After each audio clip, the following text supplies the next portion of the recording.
बिस्मिल्लाहिर्रहमानिर्रहीम। अस्सलाम वालेकुम नाज़रीन, आप यूट्यूब चैनल देख रहे हैं। मैं इमरान खान हूँ। जो सबसे बड़ी खबर है वो ये है कि जो अडियाला जेल के अंदर इमरान खान साहब की मुलाकात नहीं हो रही थी, वो मुलाकात हो गई। और वो मुलाकात भी हुई छुट्टी के दिन, एतवार वाले दिन। यानी ऐसा लगता है कि इस हुकूमत को ये एस्टेब्लिशमेंट बार बार ये बावर करवाना चाहती है कि तुम्हारी औकात कुछ नहीं है।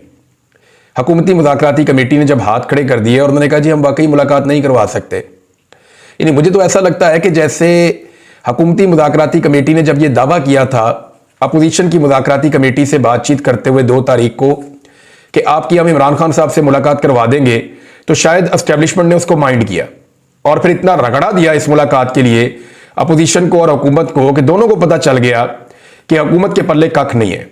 यानी ये बात अब अपोजिशन को भी पता चल गई है कि ये हुकूमत कुछ नहीं बेचती, इनके पल्ले कख नहीं है। ना ये मुज़ाकरात के नतीजे में कोई एक छोटी सी चीज़ मनवा सकते हैं, ना इनकी कोई सियासी हैसियत है, ना इक़्तिदार में इनका कोई हिस्सा है, तो इनकी औकात कोई नहीं है। ये बात अपोजिशन को पता चल गई है। दूसरा, इस अमल से ये भी हुकूमत को बता दिया गया कि जनाब आप टके टोकरी है, आपकी कोई औकात नहीं है। चाहे मरियम नवाज कहें कि मैं जेल के अंदर हीटर भी बंद कर सकती हूँ और खाना भी बंद कर सकती हूँ, लेकिन औकात इन लोगों की कुछ नहीं है। और जिस वक्त एस्टेब्लिशमेंट को समझ आई कि अब इमरान खान साहब की मुलाकात करवाना जरूरी है, तो फिर एतवार वाले दिन दरवाजे खुल गए दोबारा से जेल के, जो दरवाजे नहीं खुल रहे थे पिछले पूरे हफ्ते में। ये मुलाकात हो सकती थी ना। यानी पूरा हफ्ता ये कोशिश की गई कि किसी तरह इमरान खान साहब के मौक़िफ़ को बदला जाए, और अब उनके ऊपर जो है वो अलकादर यूनिवर्सिटी वाले केस की तलवार लटका कर, यानी सबने धमकियां लगाई कि 10 साल सजा हो जाएगी, कोई कहता जी 14 साल सजा हो जाएगी। तो जो लोग इमरान खान साहब को मिले उन्होंने कहा इमरान खान ने इसकी परवाह ही नहीं की, इसके ऊपर बात ही नहीं की। और जब इसकी बात हुई उन्होंने कहा ठीक है, जैसे बाकी सजाएं दी हैं ये भी सजाएं दे लें, कोई फर्क नहीं पड़ता इससे। यानी जिस चीज को इमरान खान साहब के लिए बतौर खौफ इस्तेमाल किया जाता है, इमरान खान साहब उसकी तरफ तवज्जो ही नहीं करते, उसको इग्नोर करते हैं कि ऐसी कोई चीज ही नहीं है और इसकी फिक्र ना करो, तुम अपनी बात करो जो बात करने के लिए आए हो। तो हुआ ये जनाब के रात को 2 बजे, यानी एतवार की रात, हफ्ते और एतवार की जो दरमियानी शब है, रात को 2 बजे के करीब पाकिस्तान तहरीक इंसाफ के लोगों से रब्ता किया गया और उन्हें इन्फॉर्म किया गया कि जनाब इमरान खान साहब से आपकी मुलाकात है, तो कल आपने बराए मेहरबानी अडियाला जेल में एतवार वाले दिन, छुट्टी वाले दिन, इन्होंने पूछा छुट्टी वाले दिन, छुट्टी वाले दिन ही आ जाए जी आपकी मुलाकात है इमरान खान साहब से। तो अब क्योंकि आपको पता है आजकल धुंधों वाले दिन है और रस्तों में धुंध भी होती है, उसकी वजह से हामिद खान साहब नहीं पहुंच सके।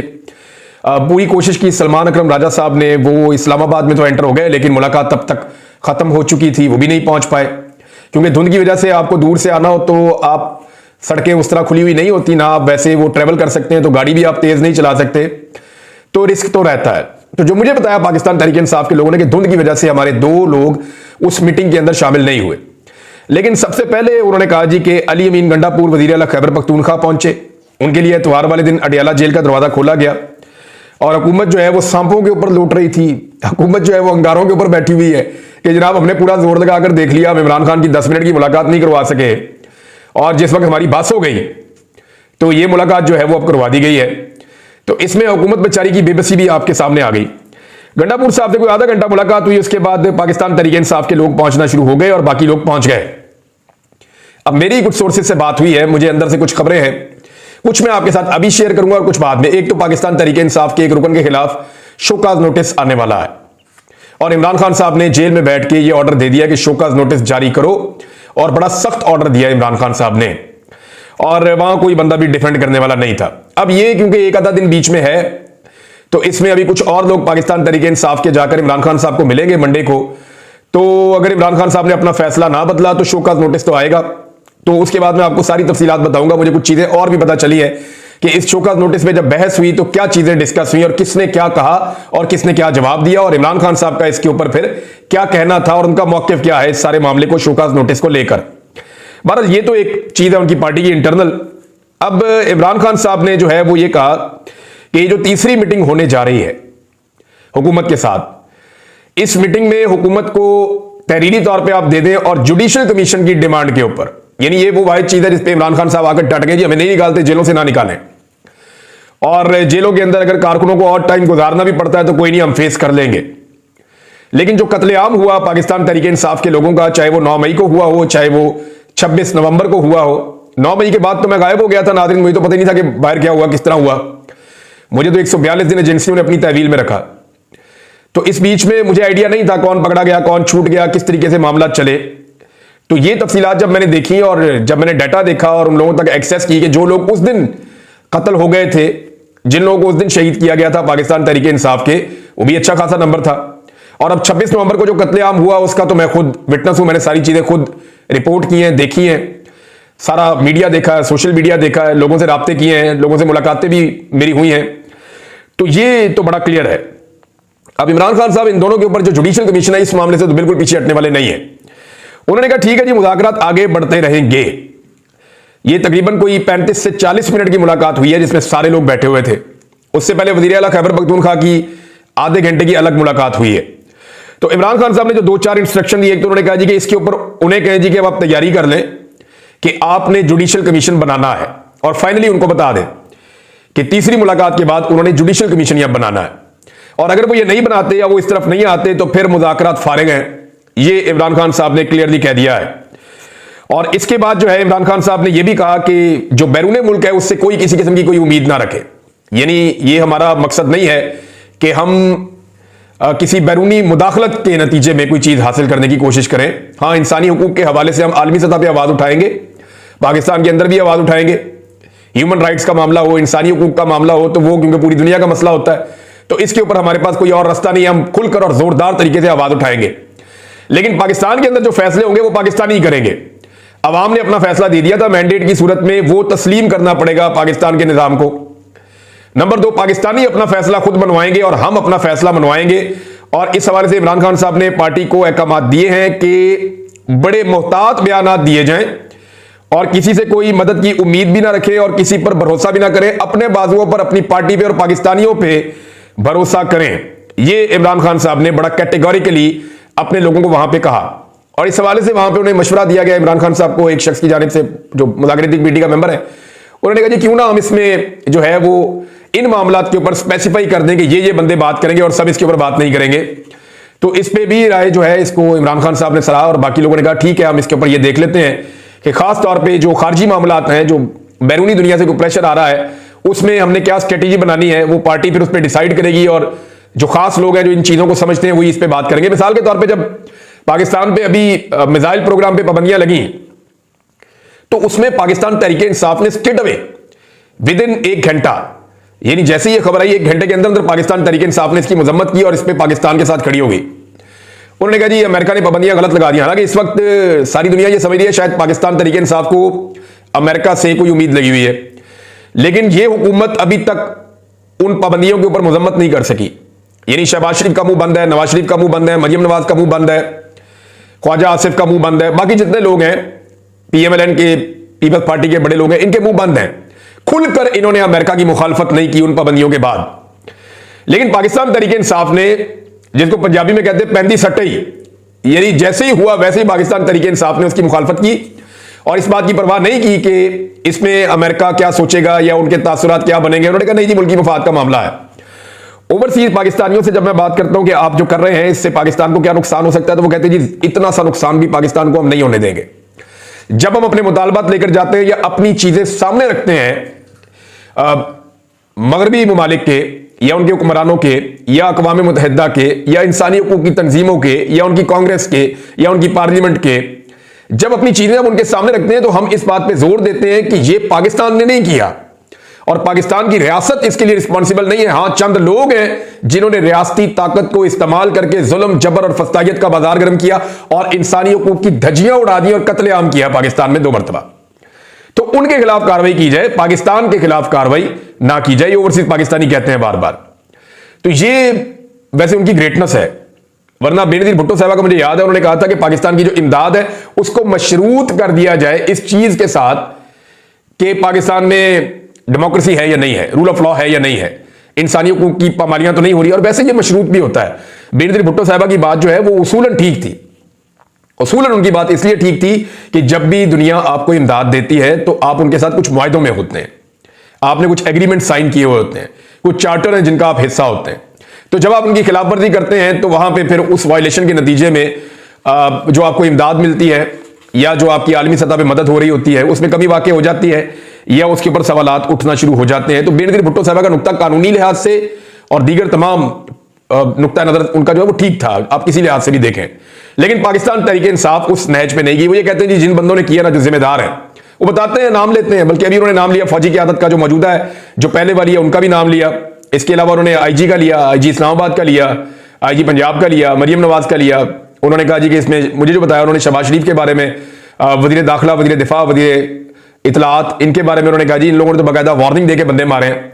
कादी फायद ईसा के बारे में जब मैंने कल ये बात की तो मुझे बहुत सारे लोगों ने राब्ता करके कहा जी बिल्कुल आपने दुरुस्त निशानदेही की है, कादी फायद ईसा साहब को हम बिल्कुल नहीं भुला सकते, उनको इन सारी चीजों के अंदर हम शामिल रखेंगे कि जुल्म और बर्बरियत जितनी पाकिस्तान में हुई है उसमें सहूलतकारी का किरदार अदा किया गया है कादी फायद ईसा साहब की जानिब से। अभी नाज़रीन एक और डेवलपमेंट है और वो एतवार वाले दिन होती है, उस वक्त जब एक तो देखे ना इमरान खान साहब की एतवार वाले दिन मुलाकात करवाई तो ये एस्टेब्लिशमेंट के बगैर तो हो नहीं सकता। एतवार को नहीं खुलती होती जेल, ये मैं आपको बिल्कुल क्लियरली बता दूं। आईजी जेल खाना जात आ सकता है, जेल खाना जात का मिनिस्टर आ सकता है, अदरवाइज जेल नहीं खुलती होती एतवार वाले दिन। ये जेल के मैनुअल इसके उसूलों के खिलाफ है। इरफान सिद्दीकी ने क्या कहा था, उन्होंने कहा जी जेल मैनुअल के खिलाफ तो हम पीटीआई की मुलाकात नहीं करवा सकते, तो एतवार वाले दिन तो मैनुअल में मुलाकात है ही नहीं कहीं पे भी। तो ये उनको एक्चुअली जो ये समझना पड़ेगा ना, पाकिस्तान की पॉलिटिकल पार्टीज को भी, पीएमएल-एन को समझना पड़ेगा कि उनको कितनी जिल्लत मिल रही है इस सारे के अंदर। इरफान सिद्दीकी साहब एक सीनियर सहाफी भी रहे हैं, नवाज शरीफ के सीनियर करीबी साथियों में से हैं। अब उनको कितनी शर्मिंदगी होगी, उन्होंने अपने मुंह से खुद कहा कि जी जेल मैनुअल के खिलाफ हम मुलाकात नहीं करवा सकते, एतवार वाले दिन मुलाकात करवा दी। अब ये कौन सा जेल मैनुअल है? तो एक्चुअली उनको ये पैगाम दिया जा रहा है कि आप लोगों की औकात कोई नहीं है। तो इस बात को समझें, सारे मिलकर बैठें और जो बार बार सियासतदानों की औकात को जीरो करने वाली एस्टेब्लिशमेंट है उसको उसके असल किरदार के अंदर भेजें और आप सारे मिलकर किसी तरह पाकिस्तान को मिलिट्री एस्टेब्लिशमेंट के चुंगल से आजाद करवा दें। आप जब डेमोक्रेसी होगी ना, ये मुल्क बिल्कुल ठीक हो जाएगा। आप यानी इख्तलाफात तो रहते हैं ना, इख्तलाफात तो खत्म कभी भी नहीं होते और वो हमेशा रहेंगे भी। लेकिन अगर कोई चोर उचक्का है, कोई लुटेरा है, कोई बेईमान है, आप ये समझते हैं, लेकिन फिर भी अगर सारे मिलकर बैठ जाएं और पाकिस्तान के लिए एक अच्छा काम कर दें तो वो यही हो सकता है कि आप एस्टेब्लिशमेंट का सियासत में से रोल खत्म कर दें। इसमें जनाब एक स्टेटमेंट आया है फैसल वाडा का, उसमें उन्होंने दावा किया है। अच्छा देखिए, फैसल वाडा को कैसे पता कि 190 बिलियन पाउंड वाला जो केस है उसमें इमरान खान साहब को सजा हो जाएगी? फैसल वाडा साहब ने बड़ा क्लियरली दावा किया है और बड़ा स्टेट अवे उन्होंने कहा जी इमरान खान को इसमें सजा हो जाएगी। ये जो अलकादर यूनिवर्सिटी वाला केस है और जरूर सजा होगी, और बल्कि वो ड्यूरेशन भी बताते हैं कि इमरान खान साहब को इतनी सजा कम से कम हो जाएगी। कई जो एस्टेब्लिशमेंट के करीबी जराए हैं, यानी चाहे वो सहाफी हैं चाहे वो सियासतदान हैं, वो साफ बता रहे हैं, को कहता है 10 साल सजा होगी, को कह रहा है 14 साल सजा होगी, लेकिन इमरान खान को सजा हो जाएगी। मामला यह है कि अब कल सजा सुनाई जाएगी, ये कहा जा रहा है। तलवार इमरान खान पे लटका के आज मुलाकात करवाई गई। एक पैगाम दिया गया कि आज भी आपके पास मौका है, आप चीजें ठीक कर दें, अपनी पार्टी को वो बातें कह दें जो हम आपको कह रहे हैं, अदरवाइज कल फिर सजा है। इमरान खान ने उस पर बात ही नहीं की। लोग आए, उन्होंने सियासी बात की, जो बात बनती थी वो करके उन्होंने कहा अब तुम जाओ जाके अपना काम करो। तो दो चीजें कही हैं, एक बड़ी अजीबोगरीब चीज फैसल वाडा ने कही है जो बड़ी खतरनाक है। उन्होंने कहा कि इमरान खान साहब की पार्टी में उनके रिश्तेदार जेल में कत्ल की साजिश कर रहे हैं। अब इमरान खान के रिश्तेदार कौन हो सकते हैं? उनकी बहनें क्या उनको कत्ल करना चाहती हैं? या इमरान खान की बीवी जिन्होंने अपनी जान खतरे में डाल दी थी वो इमरान खान को कत्ल करना चाहती हैं? जो बनी गाला में बंद थी वहां से अदालत में रुजू करके उसने कहा जी मुझे जेल में बंद करो, वो कत्ल करना चाहती है? या वो बहनें जो हर जगह पे अपने भाई के पीछे पहुंचती हैं वो कत्ल करना चाहती हैं? वो बहनें जो खुद जेल के अंदर बंद हो गई वो कत्ल करना चाहती हैं? जो रोजाना धमकियां सुनती हैं वो कत्ल करना चाहती हैं? वो बहन कत्ल करना चाहती है जिसका अपना बेटा 10 साल की सजा काट रहा है, वो इतना बड़ा दिल करके कहती है कोई बात नहीं, मेरा बेटा मुल्क के लिए खड़ा है और हक के साथ खड़ा है। तो मामला यह है कि ये एक बड़ा भोंडा और अजीबोगरीब किस्म का नैरेटिव है जो फैसल वाडा साहब की तरफ से लॉन्च करवाया गया। लेकिन इसमें एक बात उन्होंने कही कि इमरान खान साहब की जान खतरे में और इसके असरात पाकिस्तान की सियासत पर 50 साल तक रहेंगे। अच्छा, ये बयान उस वक्त फैसल वाडा की जानिब से दिलवाया गया जब इमरान खान साहब की पार्टी को एक पैगाम यह भी दिया गया था कि आप सिक्योरिटी का बहाना बना दें, आप ये कहें कि इमरान खान की जान खतरे में, लिहाजा इमरान खान साहब को कहीं और मुंतकिल किया जाए, तो सिक्योरिटी का बहाना आपका मानते हुए हम इमरान खान साहब को मुंतकिल करवा देंगे खैबर पख्तूनख्वा में या बनी गाला में। तो इस पे इमरान खान साहब ने मानने से इनकार कर दिया था। इस तजवीज को उन्होंने आते ही रद्द कर दिया था। 2 मरतबा तो यह तजवीज आई है, 3 मरतबा उन्हें पाकिस्तान से बाहर भेजने का भी इमरान खान साहब को ऑफर किया गया। अब फैसल वाडा साहब ने यह एक्चुअली दोबारा से दाना डाला है कि जनाब मैं आपकी सिक्योरिटी के लिए थ्रेट्स पैदा करता हूं और आपकी सिक्योरिटी के थ्रेट्स पैदा करके आप आने वाले दिनों में देखेंगे मीडिया पे भी अब इमरान खान की जान को खतरा, इमरान खान साहब की सिक्योरिटी थ्रेट, ये चीजें करेंगे और फिर मौका देंगे पाकिस्तान तहरीक इंसाफ को, जनाब आप जाएं जाके अदालत में कहें कि इमरान खान की जान खतरे में है, तो हम ये कह देंगे जी हम उनको शिफ्ट करवा देते हैं, तो इस बुनियाद पर इमरान खान साहब को कहीं शिफ्ट कर देंगे। लेकिन फिलहाल इस वक्त तक इमरान खान साहब ये नहीं मान रहे, उनको मानना भी नहीं चाहिए। अडयाला जेल से विक्ट्री साइन बनाता हुआ अगर इमरान खान निकला तो वो इस मुल्क की सियासत का सिकंदर होगा। लेकिन अगर इमरान खान साहब कहीं पे जाके हाउस अरेस्ट हो जाते हैं और वहां से बाद में रिहा कर दिया जाता है उन्हें एक रोपकार भिजवा के, और वहां से सिक्योरिटी सिर्फ हट जाती है, तो वो वैल्यू कभी भी नहीं बनेगी। इमरान खान साहब इस बात को बहुत अच्छी तरह जानते भी हैं। अब मामला यह है नाजरीन के फैसल भाटा साहब का ये स्टेटमेंट अगर आप इसको गौर करें तो ये आपको बहुत सारी चीजें बता रहा है कि इमरान खान साहब के कत्ल की साजिश हो रही है और 50 साल तक सियासत पे असरात होंगे। तो ये 50 साल आपने बड़ा अजीबोगरीब टाइम बता दिया, 5 दिन के अंदर काया ही पलट जाएगी, खुदा ना खास्ता, अल्लाह ना करे। ये वो दौर नहीं है जब लोगों को दबाया जा सकता था। अभी आप वैसा कोई एडवेंचर पाकिस्तान में कोई सोचे भी ना, खुदा ना खास्ता इमरान खान को कुछ हुआ तो ये निजाम अपनी मौत आप मर जाएगा मिनटों के अंदर ही, और ये बात ये निजाम बड़ी अच्छी तरह जानता है। तो ऐसा कोई एडवेंचर मुझे नहीं लगता कि करना चाहिए किसी को, इससे परहेज करना चाहिए और इससे अपने आप को बचाकर रखना चाहिए। और सबको यह पता है कि इमरान खान के साथ पाकिस्तान की कौम खड़ी है, अगर उसे कुछ हुआ तो कौम ईंट से ईंट सारों की बजा देगी, ये सारे ही जानते हैं। नादरीन ये इमरान लालिका साहब हैं, इन्होंने एक ट्वीट शेयर किया है और इसमें बता रहे हैं कि बच्चों को जो स्कॉलरशिप दी जा रही है पंजाब में, वहां पे बच्चों से कहा गया कि एक मजमून लिखें कि आपको स्कॉलरशिप क्यों चाहिए, कैसे चाहिए, किस तरह चाहिए, और एंड में मरियम नवाज की आप तारीफें करें, उनका शुक्रिया अदा करें। आप अंदाजा करें ये कितने नरगिसियत का शिकार है। जिधर इनको कोई प्रोजेक्ट मिलता है उसके अंदर नवाज शरीफ का, मरियम नवाज का नाम ठोक देते हैं, शहबाज शरीफ का नाम ठोक देते हैं, हमजा शहबाज का नाम लगा देते हैं। इन्हें अपने नाम से कितना प्यार है, इसको नरगिसियत कहते हैं। लैट्रिनों तक के ऊपर इन्होंने अपनी तस्वीरें और अपने नाम लगा दिए, बसों के ऊपर अपनी फोटो और अपने नाम लगा दिए, और सारे सरकारी खर्चे पे गरीब आदमी को सरकार के खाते में जो आटे की थैलियां जाती थी उनके ऊपर भी इन्होंने अपनी फोटोएं चिपका दी, अपने मुंह चिपका दिए। इन्होंने जो सैलाब जदगान को मदद जा रही थी, जो सरकारी पैसा था, उसके ऊपर भी इन्होंने अपने मुंह चिपका दिए। तो हर जगह के ऊपर इन्होंने इवन पैसा देके पाकिस्तान का, वहां अमेरिका के अंदर वहां पे जो बड़ी स्क्रीन है उसके ऊपर भी जनाब अपना मुंह चिपका दिया। कितना शौक है इनको अपनी शक्ल को हर जगह ले जाने का, अपना नाम हर जगह ले जाने का। यह शौक सिर्फ इनको नहीं है, जिसके दिमाग में भी डिक्टेटरशिप होती है ना, उसको यह शौक होता है। यह शौक शेख हसीना वाजिद को भी था। अभी हाल ही में 14 इदारे ऐसे हैं बांग्लादेश के अंदर जिनका नाम दोबारा बदला गया है, और लगातार यह सिलसिला वहां पे चल रहा है। शेख हसीना वाजिद की हालत यह थी कि हर चीज के ऊपर वो अपना और अपने वालिद का और अपने दादा तक का नाम लगा देती थी। यानी शेख लुत्फुर रहमान का नाम भी इदारों के ऊपर रखा गया, बल्कि इदारों का नाम उनके नाम के ऊपर रखा गया। बल्कि 11 साल बच्चा इनके खानदान में फौत हो गया था, उसके नाम के ऊपर भी इन्होंने इदारे बनाए हुए हैं। अंदाजा कीजिए आप। तो डिक्टेटर्स का ये बड़ा शौक होता है, आने वाले वक्त में ये अपने बच्चों के नामों, इनका बस चलिए पाकिस्तान के नोट के ऊपर अपनी शक्ल छापते हैं, लेकिन इस तरह के डिक्टेटरों का अंजाम क्या होता है वो आपने हसीना वाजिद का भी देख लिया, आपने बशार का भी देख लिया, उससे पहले आपने श्रीलंका के अंदर जो हालात देखे वो भी आपके सामने है। तो दुनिया भर में ऐसे डिक्टेटर्स का अंजाम भी कुछ अच्छा नहीं होता जो नरगिसियत का शिकार होते हैं। तो ये लगातार जनाब नरगिसियत का शिकार है। एक नाजरीन शहबाज गिल साहब ने, अहमद नूरानी साहब ने और मुझे कुछ सोर्सेज ने फोन करके भी कुछ चीजें बताई हैं मेरे हवाले से, और उन्होंने मुझे ये कहा कि कुछ लोगों ने ट्वीट किया, कुछ लोगों ने वीडियो की, कुछ लोगों ने मुझे फोन किया। उन्होंने कहा कि इमरान साहब आप बड़े केयरफुल हो जाएं, दोबारा से आपके पीछे पाकिस्तान का इंटेलिजेंस ऑपरेटर्स काम कर रहा है और वो आपको अब नहीं छोड़ेंगे, वो आपको टारगेट करेंगे। उन्होंने मुझे ये कहा। तो हाँ, मैं एक चीज आपको क्लियर कर देता हूं कि मेरी अक़वाम मुत्तहिदा के साथ कुछ ईमेलिंग हुई थी। मैं नॉर्मली ईमेल नहीं करता, मुझे ये ईमेल करने में और ये आईटी में उतना अच्छा नहीं हूं। मैं वैसे राब्ते में रहता हूं डिफरेंट सोर्सेज के जरिए से, लेकिन मैं ईमेल नहीं करता नॉर्मली। हाँ, लेकिन मैंने कुछ ईमेल्स की हैं जो मुझे, क्योंकि बाकायदा ईमेल्स मुझे की गई तो फिर मैंने उस पर वापस जवाब दिया। तो वो मेरी अक़वाम मुत्तहिदा के साथ और 1-2 आलमी इदारों के साथ मेरी ईमेलिंग हुई थी। अब कुछ लोग ये क्लेम कर रहे हैं कि वहां पे कोई ब्रीच हुआ है और वहां से कोई इंफॉर्मेशन निकली है, पाकिस्तान की कोई इंटेलिजेंस एजेंसियां उन तक वो पहुंची हैं और वो इंटेलिजेंस एजेंसियां मेरे खिलाफ कोई एक्टिविटी करना चाहती हैं। तो ये सिलसिला नया तो नहीं है ना, तो ये पहले भी चलता रहा है, और अगर खुदा ना खास्ता ये आइंदा भी चलता रहेगा तो इससे क्या सोच बदल जाएगी किसी की, या इससे क्या मेरी राय तब्दील हो जाएगी? अभी तक तो नहीं हुई। मैं पूरा का पूरा ही तब्दील हो गया हूं राय मेरी नहीं तब्दील हुई, राय तो वही है जो है, तो राय ऐसे थोड़ी तब्दील हो जाएगी। अब तक के लिए इतने, अपना ख्याल रखिएगा, अपने इस चैनल का भी। अल्लाह हाफ़िज़।